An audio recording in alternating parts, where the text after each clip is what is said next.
El problema del interferómetro de Michelson podía resolverse como demostró Heinrich Lorentz, si diferentes observadores medían diferentes tiempos y diferentes distancias. Pero Albert Einstein fue más lejos combinando espacio y tiempo en un continuo sin fisuras.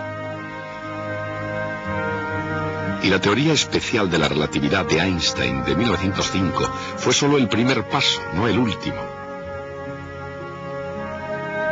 Pretendiendo explicar el viejo misterio de la ley de la caída de los cuerpos, Einstein concluiría más tarde que el propio espacio, o más bien, el propio espacio-tiempo estaba curvado, dando así un nuevo giro a la ley de la inercia, una nueva explicación de la fuerza de la gravedad y una nueva teoría del cosmos. Pero nos estamos adelantando en nuestro relato. Volvamos a 1905. Albert Einstein también se dio cuenta de que tenía un modo de explicar algo llamado efecto fotoeléctrico. ¿Por qué la luz ultravioleta descargaría una placa metálica cargada eléctricamente? Lo haría si la luz llegaba en paquetes cuya energía dependiera de la frecuencia, de acuerdo con la fórmula de Max-Planck. La idea puede haber parecido bastante inocente, pero en realidad no ha habido jamás un manifiesto más revolucionario. Un siglo antes, Thomas Young había sido el primero en justificar el fenómeno de la interferencia, probando de una vez por todas que la luz era una onda. A finales del siglo XIX, la teoría de Maxwell había explicado lo que ocurre cuando cargas eléctricas crean ondas luminosas que se propagan en el vacío. Pero el mundo de la física apenas se había sentado a descansar para gozar de su triunfo, cuando Albert Einstein, negándose a cabalgar sobre la cresta de la ola, dijo que la luz podría estar formada por partículas. Eso provocó que la revolución comenzara en serio. Provocó a Ernest Rutherford, el cual desde el momento en que se dio cuenta de que algunos rayos alfa rebotaban en la plancha de metal, eran exactamente revoluciones lo que tenía en mente. Al igual que Copérnico antes que él, Rutherford situó el núcleo en el centro del átomo y colocó los electrones en movimiento girando a su alrededor. Hubo una vez, mucho tiempo antes, en que la pregunta había sido: si la Tierra se está moviendo lanzada a través del espacio, ¿por qué no salen volando las cosas que están sobre ella? Ahora la pregunta era: si el electrón es acelerado constantemente, cayendo eternamente en su órbita alrededor del núcleo, ¿por qué no irradia su energía orbital y cae al núcleo? Niels Bohr se presentó con un salto acuático y una parte de la respuesta. Solo se permitirían ciertas órbitas especiales, aquellas cuyos momentos cinéticos fueran múltiplos de h con barra. Y la luz solo podría ser emitida o absorbida en saltos entre órbitas. Eso es exactamente lo que se necesitaba para explicar el tamaño y el espectro del átomo de hidrógeno. ¿Qué se necesitaría para explicar por qué se permitían precisamente esas órbitas y no otras? El príncipe Louis de Boyle era un aristócrata como el que más, pero tenía también un espíritu democrático y un sentido de la igualdad de oportunidades. Dijo: si la luz puede estar formada por partículas, ¿por qué no pueden los electrones ser ondas? Las ondas del electrón producirían interferencias constructivas tan solo en las órbitas que el doctor Bohr había organizado. Y eso realmente provocó problemas.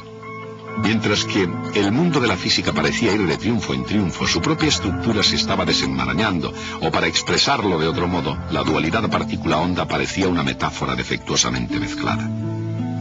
Indudablemente, las ondas de diferentes longitudes podrían combinarse en un paquete o en un bulto vagamente parecido a una partícula, pero entonces ésta ni siquiera tendría una cantidad de movimiento definida. A su debido tiempo, esta extraña idea no solo llegaría a ser aceptada, sino que se conocería como el principio de incertidumbre de Heisenberg. El principio del profesor Heisenberg describía en términos generales las nuevas leyes de la física. Los detalles se podrían encontrar al resolver una nueva ecuación dada por Erwin Schrödinger. Y cuando se resolvió esa ecuación, ofreció una imagen del átomo que iba más allá de la imaginada por Niels Bohr. La nueva teoría llamada mecánica cuántica explicaría mucho más que los estados del átomo de hidrógeno. explicaría también todos los otros átomos de todos los otros elementos. La mecánica cuántica puede muy bien convertirse en el triunfo definitivo de la física. Pero como muchos triunfos fue adquirido con un costo enorme. Desafía la idea más fundamental de todas, la relación entre causa y efecto. En la física aristotélica cada movimiento tenía que tener una causa inmediata. Se necesitaba un ímpetu, un impulso para mantener en movimiento una bala de cañón. En la física newtoniana el movimiento ya no necesitaba de una causa, pero cada cambio en el movimiento sí la necesitaba. Sin embargo, en la física moderna, dada una causa no siempre se produce el mismo efecto. Este es el verdadero abandono del pasado. Los resultados de un conjunto dado de circunstancias no estaban completamente determinados. Hay resultados alternativos posibles. Solo están determinadas con precisión las probabilidades de las alternativas. Esta falta de determinismo es verdaderamente revolucionaria y no debe confundirse con una situación similar que surgió en la física newtoniana. La estadística se ha utilizado extensamente para describir el movimiento de las moléculas en un gas. Eso fue solamente un procedimiento práctico. Teóricamente se podía calcular la trayectoria de cada bolita sólida. Teóricamente se podía predecir el futuro del universo. Sencillamente no era práctico hacerlo. Pero con la mecánica cuántica, la situación ha cambiado fundamentalmente. Como una cuestión de principios, las trayectorias de las partículas atómicas no pueden predecirse con exactitud y el futuro del universo no es predeterminado. En los países, como en los campos de la ciencia, tienen lugar revoluciones. Vienen y se van, y las cosas permanecen más o menos igual. Incluso en el universo mecánico cuántico, algunas cosas no han cambiado.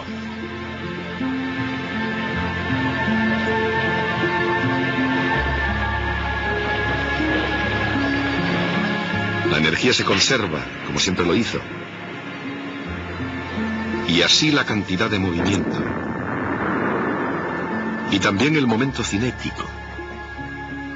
De hecho, esas mismas ideas residen en el propio corazón de la física moderna.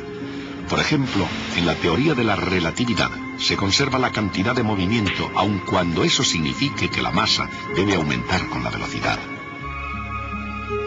Y es precisamente por eso que energía es igual a m por c al cuadrado.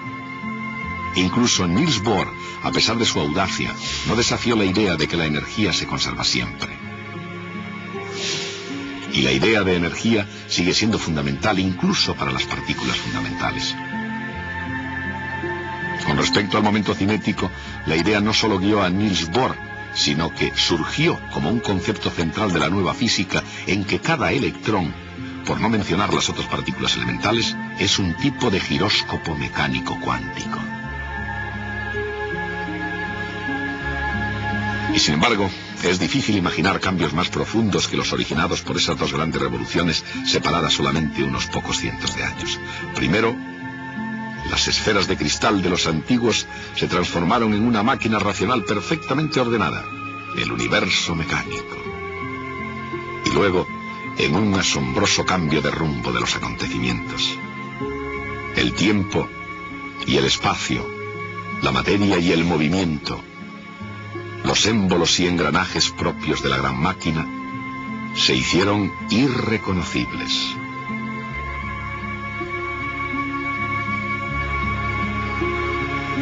Bienvenido al universo mecánico cuántico.